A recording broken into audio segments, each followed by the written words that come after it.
Page number 144. భగవత్ స్వరూపులుగా ఆచార్యులు చెప్పిరి.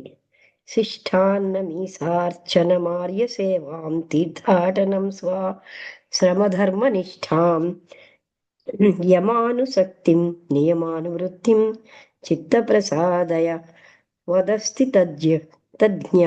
అంటే పరిశుద్ధమైన సంసారమును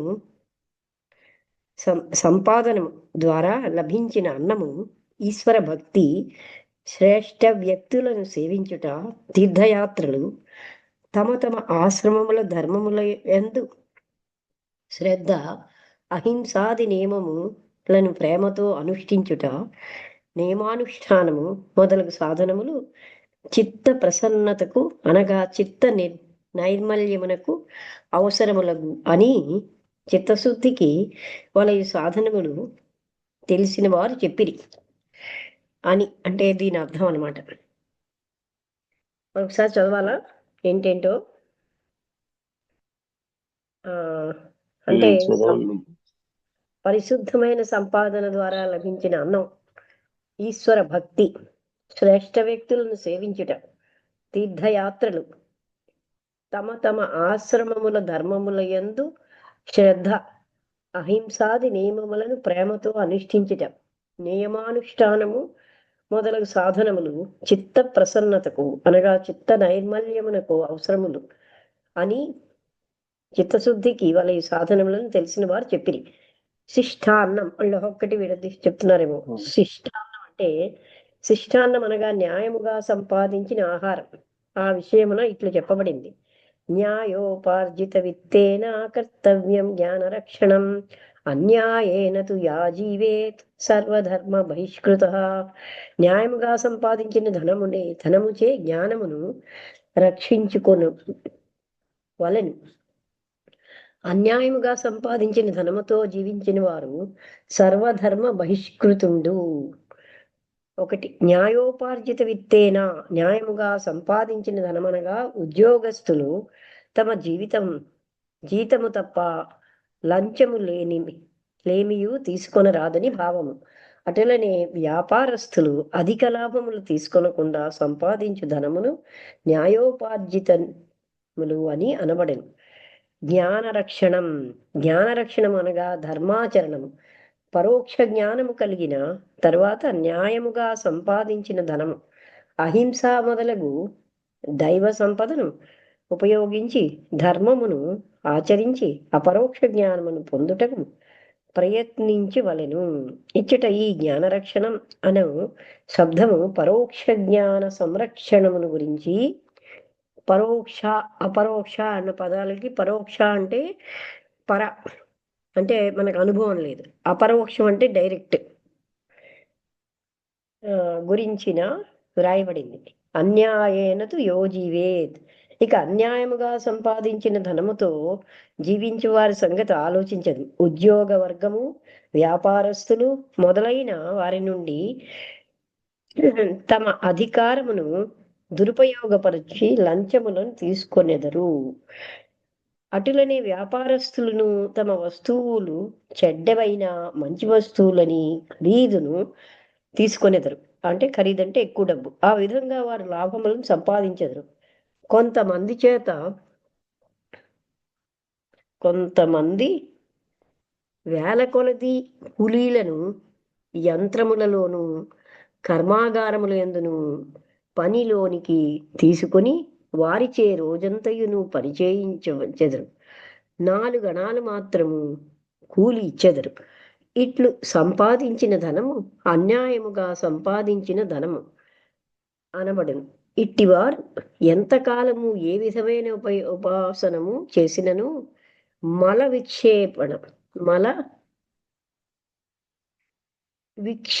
విక్షేప దోషములను నశించి వారికి జ్ఞానము కలగదు. అంటే ఆ దోషాలు ఉండిపోవడం వల్ల జ్ఞానం కలగదు. వారు సర్వధర్మ బహిష్కృతములు. ధర్మశాస్త్రము అని చెప్పబడింది. న్యాయార్జిత ధనస్తత్వజ్ఞాన నిష్ఠో తిథి ప్రియ శాస్త్రవిత్ సత్యవాదీ వా గృహస్థత్వేపి ముచ్యతే. న్యాయముగా ధనమును సంపాదించువాడు, తత్వజ్ఞానమునందు నిష్ట కలవాడు, అతిథులయందు ప్రేమ కలవాడు, శాస్త్రజ్ఞుడు, సర్వ వ్రతుడు అయిన వాడు గృహస్థాశ్రమం నందే ముక్తిని పొందును. ఈశార్చనం అనగా ఈశ్వర భక్తి అనగా పరమాత్ముని మందలి భక్తి చెప్పుచున్నది. సాండిల్య సూత్రమున సా పరానురక్తిరీశ్వరే అని ఉన్నది. ఈశ్వరుని అందలి అనన్య ప్రేమయే భక్తి. చూసారా, భక్తి అంటే అన్ని చోట్ల నారద భక్తి సూత్రాల్లోని అలాగే చెప్పారు. ఇలాగా మనం కోవిళ్ళకి వెళ్ళి కొబ్బరికాయలు కొట్టి ఇలాగ ఇది భక్తి అని మన వాళ్ళు ఇప్పుడు అనుకుంటున్నారు. అలా కాదు. పరమాత్ముడి పట్ల, భగవంతుడి పట్ల అనంతమైన ప్రేమే భక్తి. కానీ మన వాళ్ళకు వాళ్ళు ఇలా చేస్తున్నారని మనము వెళ్ళిపోతాం. అంతేగాని ఆ మనం అసలైన వాటిని గ్రహించటం లేదు. అందుకని చూసారా, ఇక్కడ ఎక్కడో సాండిల్య సూత్రంలో కూడా పరానురక్తిరీశ్వరే, సా పర అనురక్తిరీశ్వరే అని ఉన్నది. ఈశ్వరుని అందరూ అనన్య ప్రేమయే భక్తి. ఆర్య సేవ అంటే ఇంట్లో మనుషులను కంటే ఈశ్వరుని ఎక్కువ ప్రేమించగలిగినప్పుడు, ఈశ్వరుడు లేడు కనబడడు కదా అంటే ఎవరికి కనబడడు? ఇంద్రియాలకు కనబడడు. ఆయన నిరంతరం ఉన్నాడు.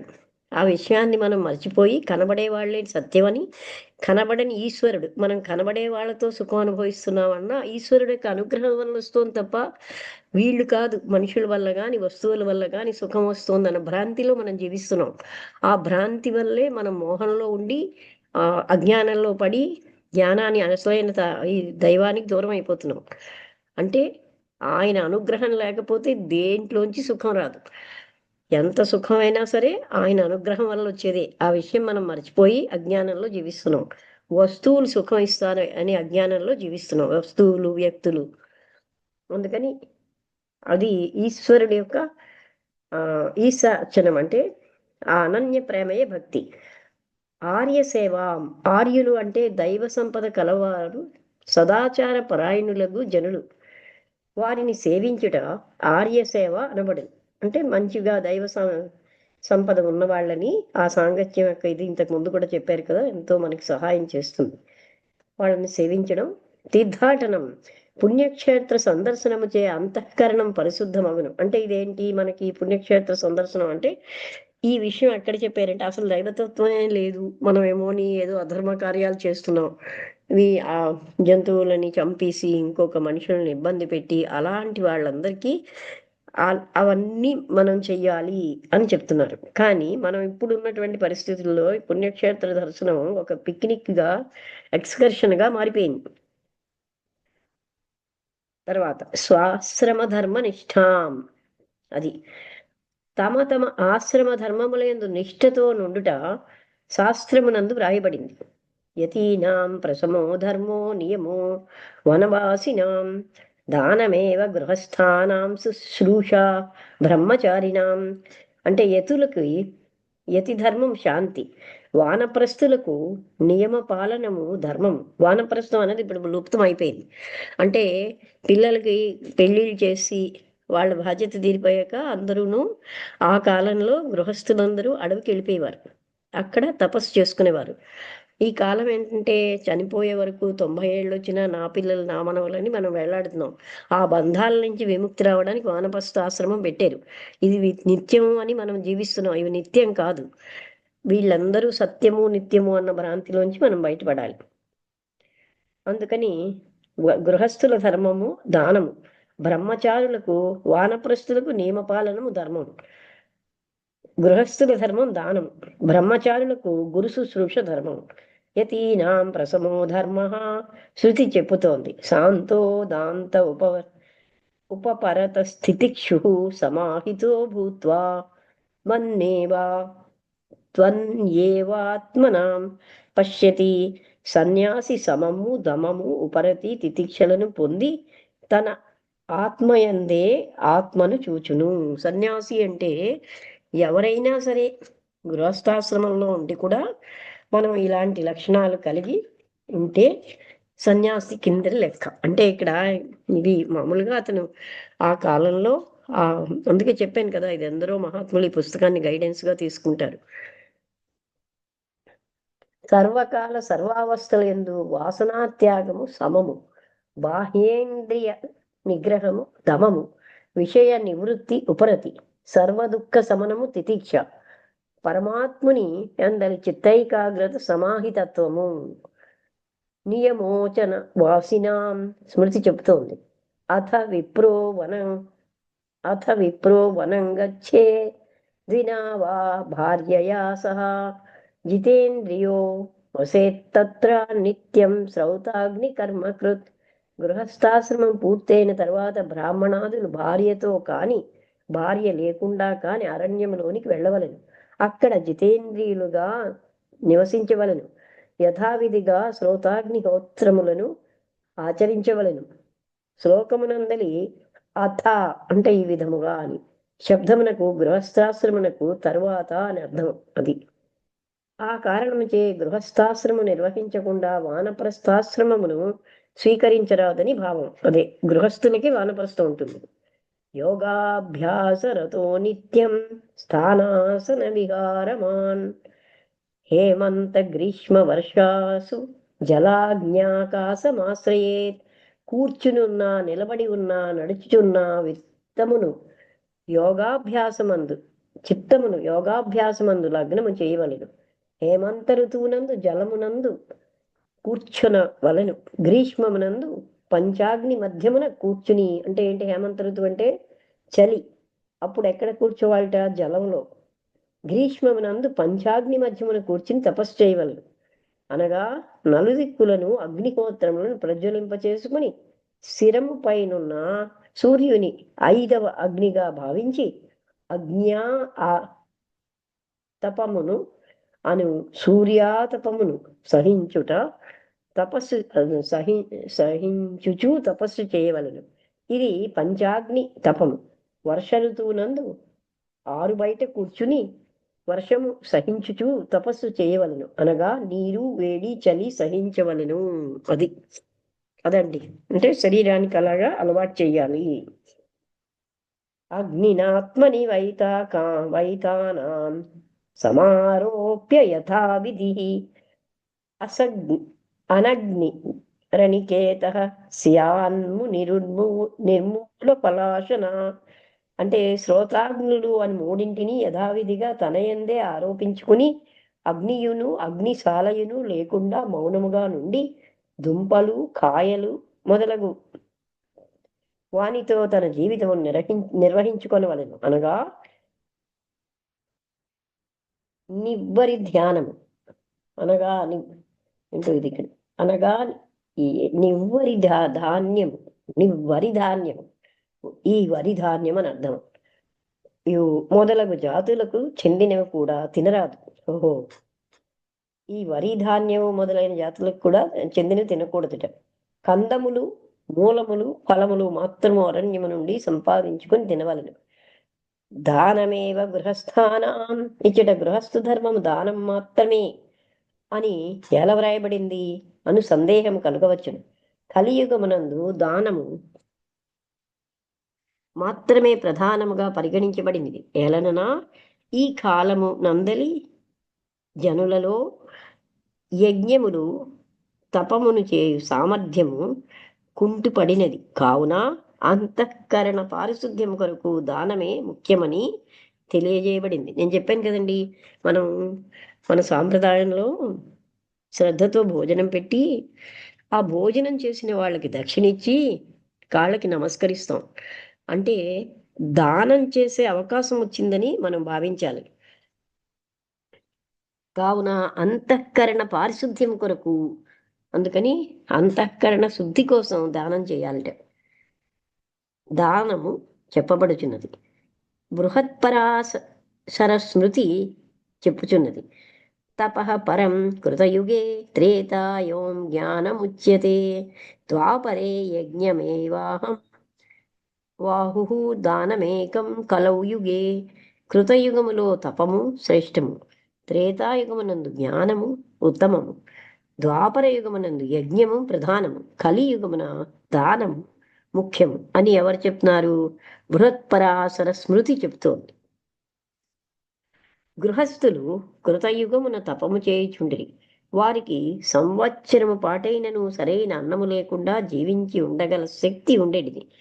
ద్వాపరమున యజ్ఞములు చేయుచుండిరి కావున యజ్ఞ శక్తి చే తలచినది చేయగలిగేటి వారు యజ్ఞము చేసి వర్షము కావలను అని కురిపించేటివారు. అట్లే సమస్త క్రియలను యజ్ఞములచే సాధించేటివారు. నేటి జనులలో తపస్సు గాని యజ్ఞము గాని చేయు శక్తి లేదు కావున దానమే ముఖ్యమని చెప్పబడింది. ప్రతి వ్యక్తియు తన శక్తిని అనుసరించి శ్రద్ధాభక్తులతో దానము చేయవలను. ఇప్పుడు చూడండి, హిందువులకి మస్ట్ అండ్ షుడ్గా లేదు, కానీ ముస్లింలకి ఇంత దానం చేస్తే తన యొక్క ఆర్జనలో 10% ఎంతో, అప్పుడే వాళ్ళు ముస్లిం దాన్ని ఏమంటారండి, మసీదుకి వెళ్ళే అర్హత ఉంటుంది. అలాగే క్రిస్టియన్స్కి మీకు తెలుసది, తన జీతంలో ఇంత శాతం అని దానం చేయాలి. ఆ దానం అంటే అన్ని మతాల్లో కూడా దానానికి ప్రాముఖ్యత ఇచ్చారు.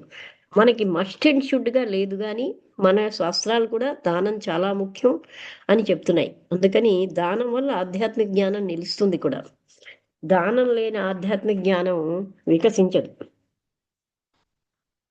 అంటే పాత్రస్య హి విశేషేణ శ్రద్ధదానం తథైవ చ అల్పం వా బహువా ప్రేత్య దానస్య వాప్యతే ఫలం. దానమునిచ్చు దాతలు, అందుకని దానం చేసి అహంకరించకూడదు. నాకు దానం చేసే అవకాశం ఇచ్చేవని వాళ్ళని మనసులో కృతజ్ఞతగా ఫీల్ అవ్వాలి, అదనమాట. అయితే దానమునిచ్చు దాతలు తమ శ్రద్ధను తగినట్లుగా ప్రతిగ్రహీత యోగ్యతను అనుసరించి కొంచెమో అధికమో దానము చేసి మృతి చెందిన తరువాత దాన ఫలమును పొందేది. అంటే శ్రద్ధగా దానం చేయాలి, అంతేగాని అది ఎంతైతే అంతే, చేసేదేదో శ్రద్ధతో చేయమంటున్నారు. అప్పుడు వాళ్ళు మంచి ఫలాన్ని పొందుతారు మరణానంతరం. దానము కొంచెమైనా అధికమైనా తన శక్తిని అనుసరించి చేయవలెను. అది అది కూడా శ్రద్ధతో చేయవలెను. అది మనం ఆర్జించేది ఒక 5,000 అయితే 10,000 దానం అలాంటివి చేయకూడదు. మనకు ఎంత వీలైతే అంతే చేయాలి. ప్రజలు ఏమనుకొనెదరో అను భయముతో దానము చేయువారు లోకుల నింద నుండి విముక్తుడగును, కానీ అతడు దాతగా పరిగణించబడడు. నిజముగా దారిద్ర్యంతో బాధపడువానికే దానము చేయవలెను. ధర్మశాస్త్రములు ఘోషించుచున్నవి, శక్త్యాన్నదానం సతతం తితిక్షా ధర్మ నిత్యతో యదార్హం ప్రతి పూజా చ సర్వభూతేషు వై సదా. శక్తిని అనుసరించి ఎల్లకాలముల యందును అన్నదానం చేయవలెను. సుఖ దుఃఖములను సహించుచు నిత్య ధర్మమును ఎల్లప్పుడూ ఆచరించవలెను. వారి వారి యోగ్యతలను బట్టి ఎల్ల ప్రాణులను ఆదరించి పోషించవలను.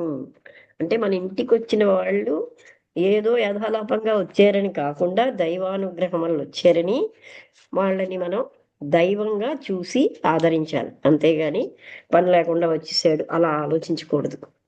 ఎందుకంటే ఏ వ్యక్తి అక్కడ అలాగ వచ్చేసారని భావించడం మన అజ్ఞానం. ఆకలితో బాధపడు వారికి అన్నము పెట్టవలెను. దుఃఖములతో బాధపడు వారికి ఊర్మిని కలగచేయవలను. లోక కళ్యాణములకు ధర్మములను ఆచరణలోనికి తేవలను. ప్రతి ప్రాణియు ఈశ్వర స్వరూపుడని భావించి దాని యందు ప్రేమను కలిగి ఉండవలను. మహాభారతమును ఉద్బోధించబడింది, దేయమాత్తస్య శయనం పరిశ్రాంతస్య చాసనం తృషితస్య చ పానీయం క్షుదితస్య చ భోజనం. రోగముతో బాధపడు వారికి శయ్యను, అలసిని వానికి ఆసనమును, దప్పికగొన్న వారికి దాహము, ఆకలిగొన్న వారికి అన్నమును ఇవ్వవలను. ఎవరికి ఏ వస్తువు ఎప్పుడు కావలనో వారికి ఆ వస్తువును అప్పుడు సమయానుకూలముగా దానము చేయవలను. తాను ఇతరులకు ఎట్లు ఇచ్చునో తనకు పరమాత్ముడు అట్లే ఇచ్చును. అదండి, మనం గొప్ప కోసం దానం చేసామనుకోండి, మనకి ధనం దొరుకుతుంది, కానీ ఆదరణ అది దొరకదు. అంటే తిరస్కారంతో కూడా మనకు దొరకవచ్చు. మనం ఎలాంటి భావంతో దానం చేస్తే మనకు అదే ఫలితం వస్తుంది. మనం శ్రద్ధాభక్తితో చేస్తే మనకి అదే వెనక్కి రిటర్న్ అవుతుంది. అందుకని అది చాలా ముఖ్యం. అన్నము దానము చేయువాడు అన్నద సుఖమాప్నోతి. ఇతర శాస్త్రములు కూడా బలపరుస్తున్నాయి అని చెప్తున్నారు. సుతృప్త సర్వవస్తుషు భూమిదానాత్ పరం నాస్తి విద్యాదానం తతోధికం. అన్నము దానం చేయువాడు సుఖమును పొందును, సర్వ పదార్థములను పొంది తృప్తిని పొందును. సర్వ పదార్థములను పొంది. భూదానం ఉత్తమమైనది, విద్యాదానం అంతకంటేను మించినది. విద్యాదానం అంటే మనం స్కూల్లో చదివే విద్య కాదండి, జ్ఞానం. అది భయము మాత్రమే అంటే ఇక్కడ కృష్ణమూర్తి గారే చెప్పలేదు, మన శాస్త్రాలు కూడా చెప్తున్నాయి. అన్ని దానముల కంటే అన్నదానం మిన్న అన్నారు, కానీ అన్నదానం కంటే జ్ఞానదానం ఇంకా మిన్న అని ఆయన at the feet of the master గ్రంథంలో చెప్తారు. ధనం ఉన్న ఎవడైనా అన్నదానం చేయగలడు, జ్ఞాని ఒక్కడే జ్ఞానదానం చేయగలడు అని.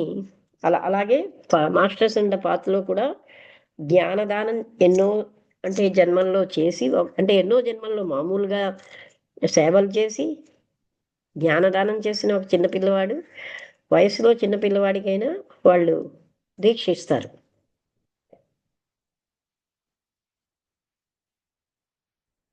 ధనం మాత్రమే దానము చేయవలసిన పదార్థమని అనుకున్న అవసరము లేదు. అన్నదానము క్షణకాలమున తృప్తిని కలగచేయను, అంతకంటేను భూదానము ఉత్తమమైనది. విద్యాదానము మీనన్నిటికంటేను శ్రేష్టమైనది. ఏలననా ఇది ఉభయులకును శ్రేయస్సును కలగజేయను. అంటే చెప్పేవాడికి వినేవాడికి కూడా శ్రేయస్సు కలుగుతుంది. అంటే ఎందుకు చెప్పేవాడు తెలిసిందే కదా అంటే, ఆ రకమైనటువంటి మాటలు చెప్పే అవకాశం, జ్ఞానం అన్నది అలా మనం కూడా నిరంతరం ఇప్పుడు ఎందుకు నిత్యం మనం ఇలాంటివి చదువుతున్నాం అంటే, వీటి వల్ల మాయ మనని ఆక్యుపై చేయకుండా జ్ఞానంగా జీవించగలం.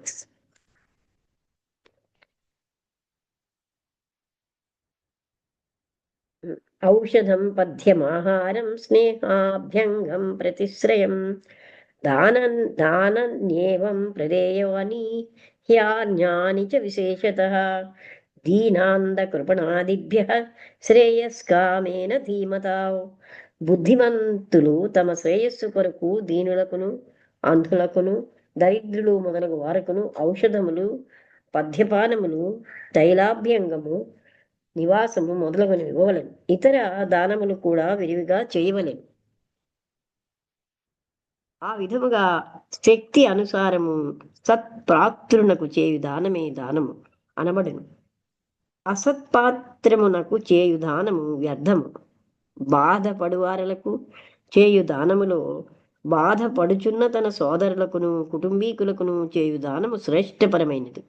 మనువు వాక్యమును పరిశీలింపుడు.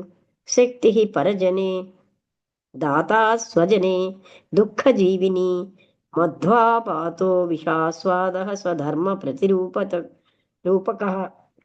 ఇతరులకు విరివిగా దానము చేయుచు తన వారలను దుఃఖించుచుండగా చూచుచుండువాడు ధర్మమునకు వ్యతిరేకముగా సంచరించుచున్నాడు. అది పేరునకు, ఇక్కడ ఏదో ప్రింట్ లేదు, ధర్మం మాత్రమే.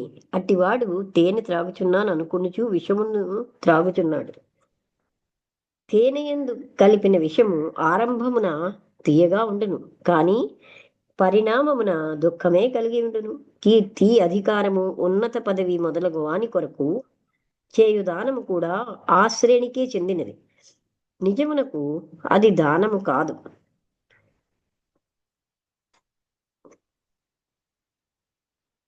ఆడంబరం. చివరకు దుఃఖరూపంగా పరిణమించును, క్లేశములను కలగజేయును. అంటే గొప్పల కోసం చేసే ఏ పనైనా బాధను కలగజేస్తుంది. నలుగురి మధ్యను కూర్చుని ఉన్నప్పుడు ఎవరైనా యాచకులు వచ్చినచో ఇవ్వకపోయినా బాగుండదని సిగ్గుతో అనేక మంది దానము చేయుదురు. అది ప్రీడా దానం. ఈ విషయంన ఈ దృష్టాంతం వినదగినది. ఒక నగరంలో ఒక ధనవంతుడు వ్యాపారస్తుడు ఉండెను.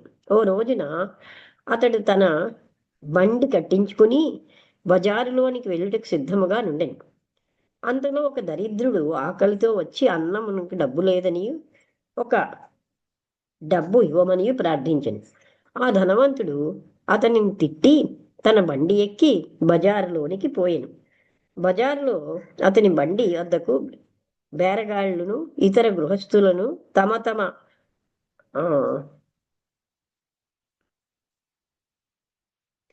పనుల కొరకు వచ్చింది.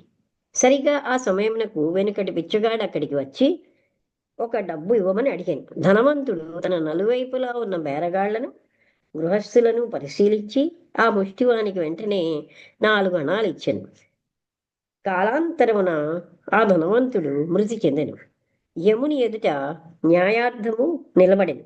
యముడు ప్రశ్నించెను, ఈ ధనవంతుడు దానాది పుణ్యకార్యములు ఏమైనా చేసినా అంటే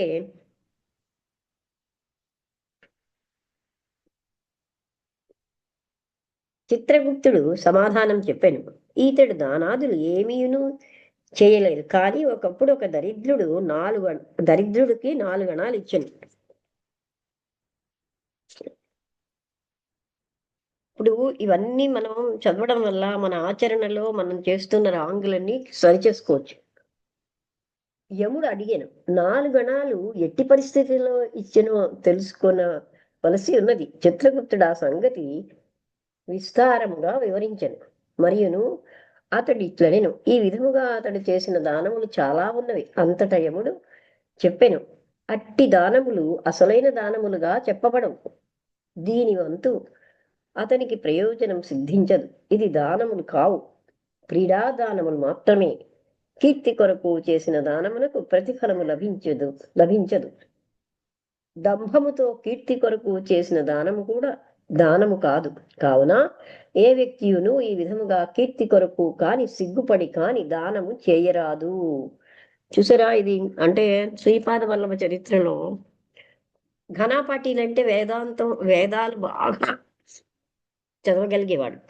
వాళ్ళు అంటే వాళ్ళ కంఠస్థం వచ్చు, హయ్యెస్ట్ అనమాట. వాళ్ళు చనిపోయి స్వర్గానికి వెళ్తారు, కానీ అక్కడ వాళ్ళకి స్వర్గంలో ఆకలి దప్పులు ఉంటాయి.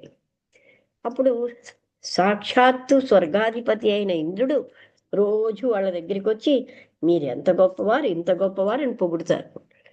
వాళ్ళు 1 రోజు 2 రోజులు అయ్యాక ఇంద్రుడితో చెప్తారు, నాకు స్వర్గంలో ఆకలి దప్పులు ఉండవని విన్నాం, కానీ మాకు ఆకలి దప్పులు తీరట్లేదు, ఇక్కడ కూడా బాధిస్తున్నాయి అంటే ఇంద్రుడేమంటాడు, దానికి నేనేమీ చెయ్యలేను. మీరు బతికుండగా దాన ధర్మాలు చేయలేదు, కనీసం పిండ ప్రదానం అంటే తల్లి చనిపోయిన వాళ్ళకి చేసినప్పుడు కూడా బ్రాహ్మణులను పిలుస్తారు, 3 బ్రాహ్మణుల్ని. వాళ్ళకి భోజనం పెట్టినప్పుడు కూడా వీళ్ళు ఇంత అన్నం తినేసారు, సుష్టుగా తింటున్నారని బాధపడ్డారే గాని మనస్ఫూర్తిగా పెట్టలేదు. అందువల్ల ఎవరికి ఆ జలం కూడా అలా ఇవ్వలేదు. కనుకే మీకు ఇక్కడ అది నా చేతుల్లో లేదంటాడు సాక్షాత్తు ఇంద్రుడు. అంటే ఏంటి, మన కర్మ వెంటాడుతూనే ఉంటుంది. అక్కడ కూడా వాళ్ళకి ఆకలి దప్పులు పోలేదు, అక్కడ కూడా వాళ్ళు బాధపడ్డారు. ఇదేం తెలుస్తోంది మనకి, ఇంద్రుడే గౌరవించాడు, ఎందుకంటే ఘనాపాటిలు కనుక. కానీ వాళ్ళకి అంత ఇంద్రుడు కూడా ఆహారం ఇవ్వలేదు. కర్మ. ఇంద్రుడికి ధనం ఉండదా, డబ్బులుండవా, భోజనం పెట్టలేడా అంటే పెట్టగలడు, కానీ వాళ్ళ కర్మ ప్రకారం వాళ్ళు చేసుకోలేదు కనుక వాళ్ళకి ప్రాప్తించలేదు. ఈ విషయాలండి మనకు తెలిస్తే మన జీవితాన్ని సరి చేసుకుంటాం కదా. అలా తర్వాత ఇక్కడ వరకు చదివాను. పైన చెప్పబడిన సాధనంలో చిత్తశుద్ధి అగును కాదు. కావున ఏ వ్యక్తిని విధముగా కీర్తి కొరకు గాని సిగ్గుపడి కాని దానము చేయరాదు. శుశ్రూష బ్రహ్మచారిణ శుశ్రూష 4 రకములు. ఆత్మ శుశ్రూష, అంగ శుశ్రూష అంటే శుశ్రూష అంటే సేవ, స్థాన శుశ్రూష, భావ శుశ్రూష. ఆత్మ శుశ్రూష తనకు లభించిన వస్తువులతో అత్యంత ప్రియమైన దానిని గురువునకు సమర్పించవలను. ఇచ్చేటప్పుడు ఎప్పుడూనండి కుళ్ళిపోయినవి, పనికిరానివి ఇస్తే దాని ఎఫెక్టు అందులోనేమో భగవంతుడికి గురువుకి ఎప్పుడు కూడా అలాంటివి ఇవ్వకూడదు, దానికి చాలా చెడ్డకరం వస్తుంది. అందుకని ఉన్న దాంట్లో బెస్ట్ ఇస్తారు ఎవరైనా. అందుకని ఆ ఆత్మ శుశ్రూష అంటే తనకి బాగా అంటే ఆత్మ అంటే గురువులకు సమర్పించాలి అత్యంత ప్రియమైన దానిని. ఉదాహరణకు ఎవరైనా బొంబాయి నుండి పండ్ల బుట్ట పంపి ఉన్నచో మొదట గురువు గారికి సమర్పించవలను. అంటే ఇక్కడ ఈ సాంప్రదాయం మనకి ఎందుకు ఉందంటేనండి, ఇచ్చేటప్పుడు మా సిస్టర్ ఒకసారి అంటే ఒక కేజీహెచ్ ప్రొఫెసర్ ఏమో నాకు మంచి స్నేహితురాలు విజయనగరం నుంచి లక్ష్మి అని. ఆమె పిలిస్తే మేము వెళ్ళాం. ఆడేం చేస్తున్నారు, ఇంతింత పెద్ద పెద్ద ఫలాలు. అక్కడ ఒక సత్సంగం అయింది. ఒక గురువుగారు మాట్లాడారు. ఆమె ఇస్తూ ఉంటే ఈమె అంటున్నారు, "ఎంత అదృష్టం, ఇంత మంచి ఫలాలు ఇస్తున్నారు." అంటే ఇచ్చేటప్పుడు ఎప్పుడు మంచి ఫలాలు ఇవ్వడం. అందువల్ల ఏంటంటే, అందుకే బెస్ట్ ఫలాలు ఎంచుకొని ఇస్తారు. ఎవరికిచ్చినా అందులో గురువులకి, వాళ్ళకి ఎప్పుడు కూడా కుళ్ళిపోయినవి ఇస్తే దాని కర్మ చాలా అనుభవించాలి. అందుకోసమే అలాగే మనం బెస్ట్‌దేదో తీసి అక్కడ పెట్టి, ఆ తర్వాతవే చూసారా బుట్ట పంపించగానే ఆయనేం చేశాడు, ఆ! వస్తువులలో అత్యంత ప్రియమైన దాన్ని గురువుకి సమర్పించాలి. ఉదాహరణకు ఎవరైనా బొంబాయి నుండి పండ్ల బుట్ట పంపి ఉన్నచో, మొదట గురువు గారికి సమర్పించవలెను. అంగ శుశ్రూష. గురువునకు స్నానము చేయించుట, ప్రక్క వేయుట. అంటే ఇప్పుడు మీకు ఆ గురువేం అనడు. కానీ మీ కర్మ మీకలా వెనక్కొస్తుంది. ఆ! తర్వాత అంగ శుశ్రూష అంటే ఇలాగ గురువుకేమో ఇప్పుడు చూడండి స్వామీజీకి 80 ఏళ్ళొచ్చేసరికల్లా ఆయన స్నానం చేయలేకపోయేవారు తనంతట తాను. అందుకని శిష్యులొచ్చి స్నానం చేయించేవారు. అలాగా అది, అది కూడా అది వాళ్ళకి ఇప్పుడు నేనేమో నేను అంటే, "నువ్వు కూడా చేస్తావా?" అన్నారనమాట. అంటే ఆయన అలా ఉండేవారనమాట. అంటే అంగ శుశ్రూష అంటే అదనమాట. అంటే పెద్దవాళ్ళని గురువునకు స్నానం చేయించుట, పక్క వేయుట అంటే కాళ్ళు పట్టుట, విసరుట మొదలగున అంగ శుశ్రూష. ఇవి తాను స్వయముగా చేయవలెను. స్థాన శుశ్రూష. గురువుల యొక్క గృహము, భూమి తనవిగా భావించి వారిని కాపాడుచుండవలెను. భూమి శుశ్రూష.